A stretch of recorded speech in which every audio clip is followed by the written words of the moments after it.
Hey everyone, I'm Florence, a 28-year-old nurse with a story that's wilder than you can imagine.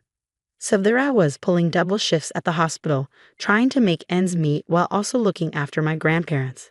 They're the kindest souls, always there for me. Florence, honey, you work too hard, Grandma would say, patting my hand. I'd just smile. Someone's got to do it, Grandma. Meanwhile, my sister Megan, the total opposite, hasn't held a job in years and has been living off our parents. Why can't you be more like Florence? Dad would grumble at her. Mom always tried to defend her. Now, dear, I'm sure Megan's trying her best. Yeah, right, trying her best at spending their money. One day at the hospital, I got some incredible news. Congrats, Florence, you've been promoted to head nurse. My boss was beaming. I couldn't believe it. I called my boyfriend Jake right away. That's amazing, Flo. We should celebrate, he said. But life loves throwing curveballs. Just a week later, Grandpa's health took a sudden turn for the worse. I spent every free moment at their place, caring for both of them.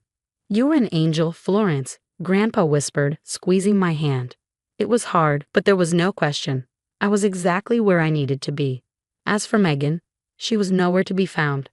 Have you heard from your sister? I asked Mom one day, she sighed. She said she's busy. Job hunting. Yeah, I knew exactly how that went. Then the day came that I dreaded. Grandma called me, her voice shaky. Florence, it's Grandpa. He's gone.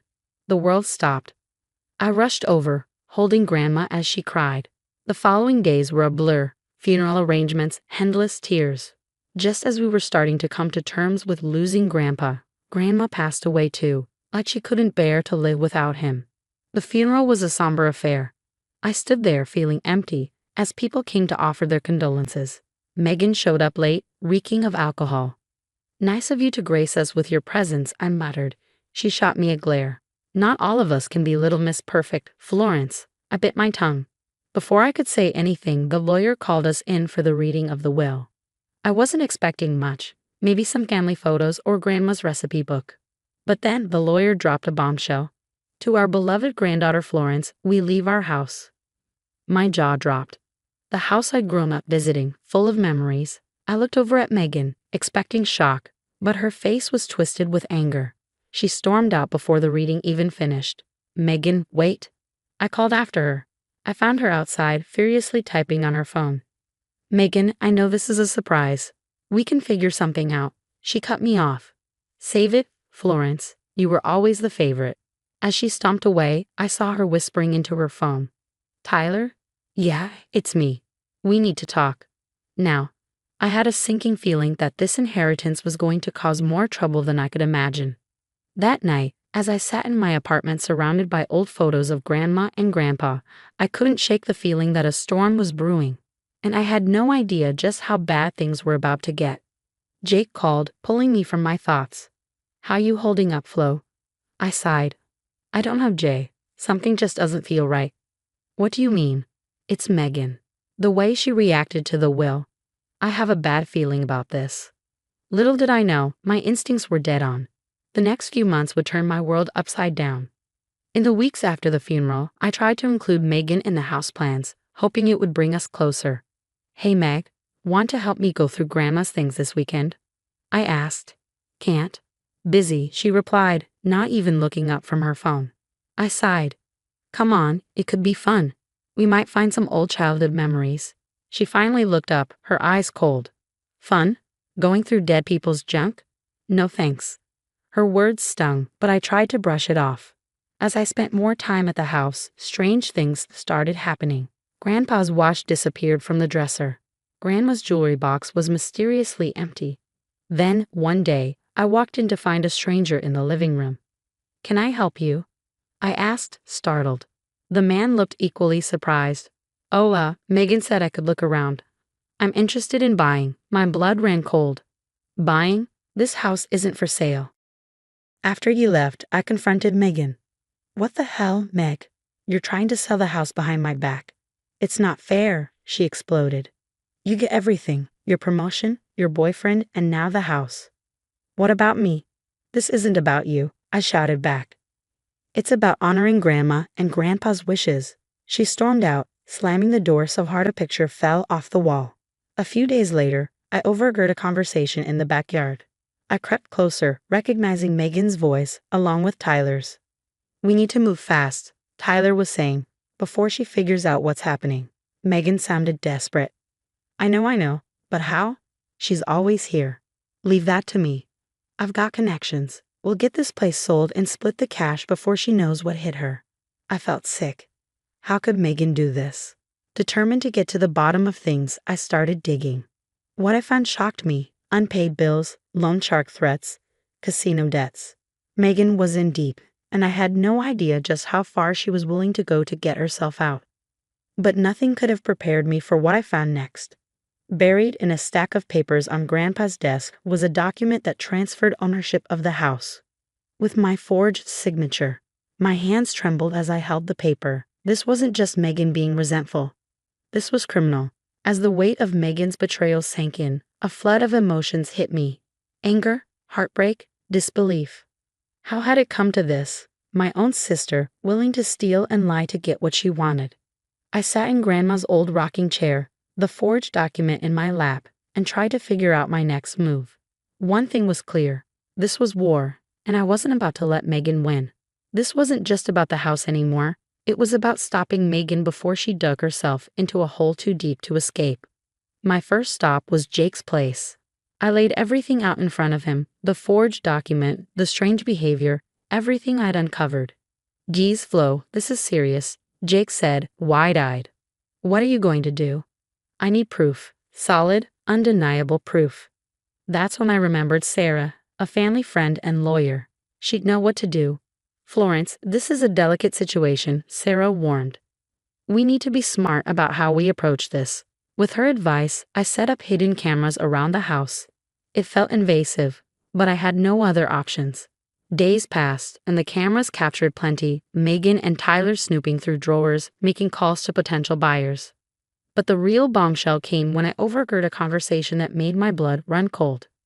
"The sharks are getting impatient, Meg," Tyler hissed. "We need to sell this place fast, or we're both dead." Megan sounded panicked. I know, but Florence is always around. We need to get her out of the picture." I felt sick. This was worse than I had imagined. Desperate to protect what was left of our family, I started digging into Tyler's background. What I found was a rap sheet that seemed never-ending: fraud, theft, connections to local loan sharks. Megan had gotten involved with a real criminal, and I had to find a way to stop them. That's when an idea hit me. "Jake, how's your acting?" I asked. We set up a fake meeting with Jake posing as a potential buyer. I watched through the cameras as Megan and Tyler took the bait: hook, line, and sinker. "Yeah, we can close the deal fast," Tyler assured Jake. "The current owner won't be a problem." Megan chimed in. "We've got ways of persuading her." I had everything I needed. It was time to face the music. Showing the evidence to my parents was one of the hardest things I'd ever done. Mom burst into tears, and Dad went silent. "This can't be true," Mom sobbed. "Not our Megan." Dad shook his head, disbelief etched into his face. "There must be some mistake." "I'm sorry," I said, my heart breaking for them. "But it's all true. And if we don't stop her now, she could end up in real danger." Leaving my parents' house, the weight of what I had to do next pressed heavily on my shoulders. It was time to expose Megan's scheme. No more secrets, no more lies. I picked up my phone, my hand shaking slightly as I dialed Sarah. "It's Florence. I'm ready to go public with everything." This was it. No turning back now. Whatever happened next, nothing would ever be the same. I called a family meeting at my parents' house, my heart pounding as everyone gathered. Megan waltzed in late, looking annoyed. "What's this about, Florence?" "Some of us have lives, you know." I took a deep breath. "It's about the house, Megan, and your plans to sell it." Her face paled, but she quickly masked it with an irritated scowl. "What are you talking about? You're the one who inherited it." I laid out the evidence one by one: the forged documents, the hidden camera footage, the recordings of her and Tyler's conversations. Megan's eyes darted around the room, searching for an escape. "This is ridiculous. You're making all this up because you're jealous." Mom gasped. "Megan, how could you?" "It's not true," Megan shouted. "Florence is lying." That's when Tyler barged in, his face twisted with rage. "Meg, we gotta go. Now." Seeing everyone gathered, Tyler's anger shifted. He grabbed Megan's arm roughly. "You little snitch," he snarled at me. "You have no idea who you're messing with." Dad shot up, his face red with fury. "Get your hands off my daughter." As if on cue, the police entered. Sarah had tipped them off about Tyler's outstanding warrants. "Tyler Johnson, you're under arrest for fraud and extortion," the officer announced, placing him in handcuffs. As they led Tyler away, Megan collapsed, sobbing. "I'm sorry, I'm so sorry. I didn't mean for it to go this far. The gambling. I couldn't stop." The truth came pouring out, the massive debts, the threats from loan sharks, the desperate plan to sell the house. Mom was inconsolable, and Dad looked shell-shocked. "Why didn't you come to us for help?" Dad asked. Megan just shook her head, unable to speak. The next few days were a blur. Word got out about Megan's debts, and she fled town to escape the loan sharks. Meanwhile, I made a decision.